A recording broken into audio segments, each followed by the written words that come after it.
Karimnagar ROB మొదట రాష్ట్ర ప్రభుత్వానికి యొక్క వాటా 80 కోట్లు, కేంద్ర ప్రభుత్వం వాటా 20 కోట్ల రూపాయలతోని ఈ కరీంనగర్ తీవ్రపల్లి ఆర్ఓబి నిర్మాణాన్ని ప్రారంభించినాం. చాలా మంది ప్రజలు ఇబ్బంది పడుతున్నారు. ఆర్ఓబి లేకపోవడం వలన రైలు గేటు పట్టబడాల ఇబ్బంది వస్తుందని చెప్పి బాధను గుర్తించిన తర్వాత కేంద్ర ప్రభుత్వం స్పందించి ఆర్ఓబికి ఆమోదం తెలిపింది.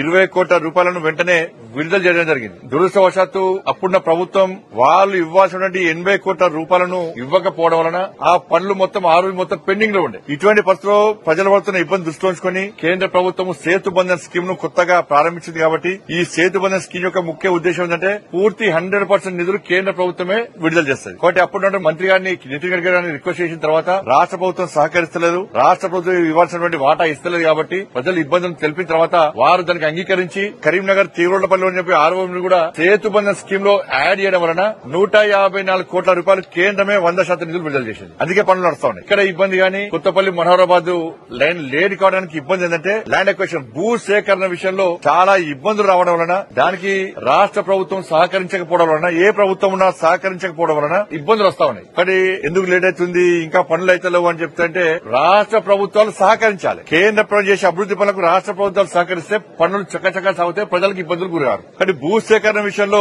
ఏ ప్రాజెక్ట్ వచ్చినా కూడా రాష్ట్ర ప్రభుత్వాలు భూ సేకరణ విషయంలో సహకరిస్తున్నారు. భూ సేకరణ చేసేది రాష్ట్ర ప్రభుత్వాలే. ఇక్కడ ఆర్ఓబి కూడా భూ సేకరణ సంబంధించి ఇబ్బందులు రావడం వలన ఇలా ఆర్ఓబి పనులు కొంచెం లేట్ గా నడుస్తున్న విషయం వాస్తవం. ఇంకా 6 months లోపల ఈ 154 కోట్ల రూపాయలతో ప్రారంభించినటువంటి ఆర్ఓబిని వన్ సైడ్ ల్యాండ్ క్లియర్ చేసే ప్రయత్నం చేస్తున్నాం. 6 నెలల లోపల ప్రజలకు ఎలాంటి ఇబ్బంది కాకుండా ట్రాఫిక్ ఇబ్బంది కాకుండా వన్ సైడ్ లైన్ అనేది పూర్తి చేస్తాం. ఆర్ఓబి ప్రజలు సులువుగా పోయడానికి వీలుగా మళ్ళీ దాని తర్వాత ఇంకో 6 months లోపల మిగతా సెకండ్ లైన్ కూడా పూర్తి చేసే ప్రయత్నం చేస్తాం. కాబట్టి అక్కడ ఆ తార్ రోడ్ సంబంధించి ఇప్పుడు ప్రజలు ఇబ్బంది పడుతున్నారు. కాబట్టి అప్పుడు రాష్ట్ర ప్రభుత్వంతో మాట్లాడి 36 లక్షల రూపాయలను మనం శాంక్షన్ చేయించడం జరిగింది. ఆ 36 లక్షల రూపాయలతో వెంటనే రోడ్డు నిర్మాణం కూడా పూర్తి అయిపోయింది. కానీ ప్రజలకు ఎలాంటి ఇబ్బంది కాకుండా ఉప్పల్ సంబంధించి ఆర్ఓబి విషయంలో ఆలస్యమైన విషయం వాస్తవం. నేను గతంలో కూడా ఉప్పల్ దానికి సంబంధించి 54 కోట్ల రూపాయలతోని ఆర్ఓబి ప్రారంభించడం 2016లో ప్రారంభించడం 2019 క్లియర్ కావాలి పని. కానీ ఇప్పుడు కూడా పనులు ఇంకా నడుస్తూ ఉన్నాయి. మధ్యలో పనులు ఆపేశారు. నేను ఎన్నికలకు ముందు రివ్యూ చేసిన తర్వాత అప్పుడు తిరిగి పనులు ప్రారంభమైనాయి. కాబట్టి ప్రజల ఇబ్బంది దృష్టిలో ఉంచుకొని దాని మీద సీరియస్ గా రివ్యూ చేయడం జరిగింది. వాళ్ళ ఉప్పల్ ఆర్ఓబికి సంబంధించి